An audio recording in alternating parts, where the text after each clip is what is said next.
Nenhum cidadão tem o direito de ser um amador em matéria de treinamento físico. Que desgraça é para um homem envelhecer sem nunca ver a beleza e a força do que o seu corpo é capaz. Sócrates. Você já tem ou já está chegando nos seus 20 anos.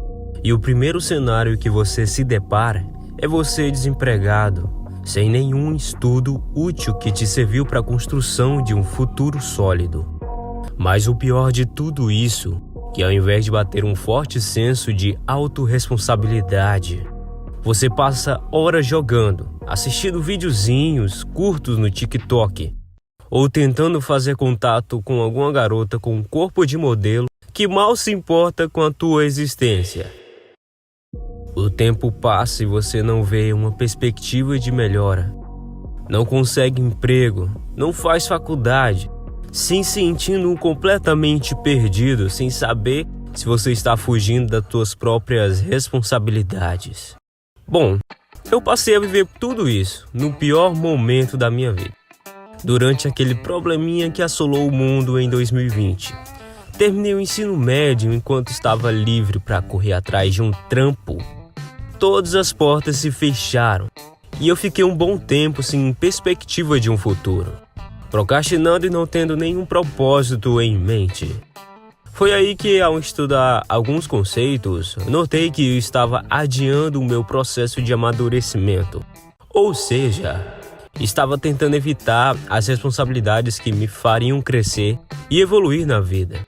Me deparei com a analogia da história do Peter Pan, comparada com a nossa geração atual. Peter Pan é uma criatura mágica. Ele pode voar, interagir com as fadas, sereias e outros seres mágicos. Ele tem um potencial de ser uma autoridade, um líder e protetor. Porém, ele se recusa a qualquer uma dessas obrigações em busca de atividades de lazeres momentâneos. Ele se recusa a crescer. Ao invés de deixar seu mundo de fantasia para ficar com a Andy, ele decide negar o fardo e continuar sendo criança para sempre.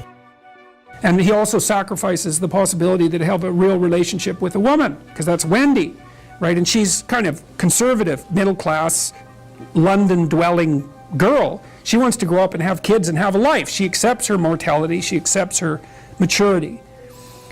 Peter Pan has to content himself with Tinkerbell. She doesn't even exist. She's like the fairy of porn. She doesn't exist. She's the substitute for the real thing. Já deu para perceber que com essa analogia retrata muito o que os jovens da nossa geração passam. Decidem permanecer no mundo das fantasias, nas gratificações momentâneas dos jogos e redes sociais, insistindo em permanecer nesse mundo de ilusão, assim como o Peter Pan, vendo pornografia e babando diante das mulheres que não dão a mínima para a própria existência dele. Então lhes apresento, meus caros, a síndrome de Peter Pan. O problema que faz com que as pessoas evitem a maturidade e a responsabilidade de crescer e ser realmente um maduro independente. Apesar de já terem mais de 18 anos de idade, são imaturos, incapazes de encarar os problemas e as responsabilidades de um adulto. No livro de Dan Curley, que explica exatamente tudo sobre essa síndrome, ele pontua de forma bem clara que esse problema ocorre na grande maioria dos homens de 20 a 30 anos de idade, que não caíram na real, que já são adultos e que precisam acordar para a vida, mas vivem constantemente fugindo das suas próprias responsabilidades. Então, se você já tem seus 17 anos, ainda está na escola, não tendo necessariamente essa obrigação que, apesar de morar com seus pais, ainda não poder ajudar as contas de casa, não se apresse tanto, tá? Para arcar com esse tipo de responsabilidade.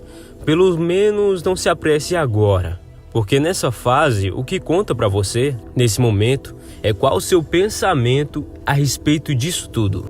Se você já tem ciência e tendo senso de maturidade, muito provavelmente quando estiver na fase de transição para a vida adulta, você já vai atrás das próprias obrigações, sem necessariamente haver uma cobrança imposta sobre você. Mas muitos já estão nessa fase de transição e ainda têm dúvida se está sofrendo essa tal síndrome do Peter Pan. Primeiro, eu não sou nenhum psicólogo, tá? Então, se você já tiver algum problema, procure ajuda. Se não for o caso, a questão que você deve analisar é se você está fugindo das obrigações que estão começando a aparecer na sua vida. O fato de ser adulto ainda não se tornou evidente para você. Você está correndo de responsabilidades e ao invés de carregar o fardo que um dia vai chegar para você, perde o tempo com futilidades momentâneas. Bom, eu tive até que ser um pouco duro nessa parte, porque foi exatamente essas afirmações que me pegaram para mim também. Porque essa fase de transição é inevitável e também já tem a outra situação da pessoa que já trabalha ou faz faculdade e ainda se sente perdida no meio disso tudo. O ponto de virada para resolver essa dúvida aí é definir aquilo que é prioridade para a tua vida. Definindo o que é importante para você, a obrigação de encarar e abrir mão será inevitável. Você sempre em toda a vida irá sacrificar algo independente do que seja. Todos nós temos que abrir mão de coisas para conquistar algo na vida. Se comprometa com algo e vá até o final. Pode ser um concurso público, faculdade ou com um canal no YouTube, por exemplo. Faça uma pergunta: isso é algo pessoal? Então, você mesmo tem que procurar e escolher a prioridade para ti no momento, para tomar as rédeas da sua própria vida e seguir em frente para esse objetivo. Bom, isso foi o que funcionou para mim e tem funcionado até agora. Até para esse projeto, a partir do momento que você abrir mão das coisas que te atrasam, você vai sentir que está evoluindo e não mais perdendo tempo como antes. Até a perspectiva de futuro vai ficar cada vez mais claro para você. Disso eu não tenho dúvidas. Se você tiver alguma questão parecida com essas que descrevi aqui no vídeo e você se conectou com a mensagem que quis passar, escreve aí nos comentários. Então, nos vemos outro dia.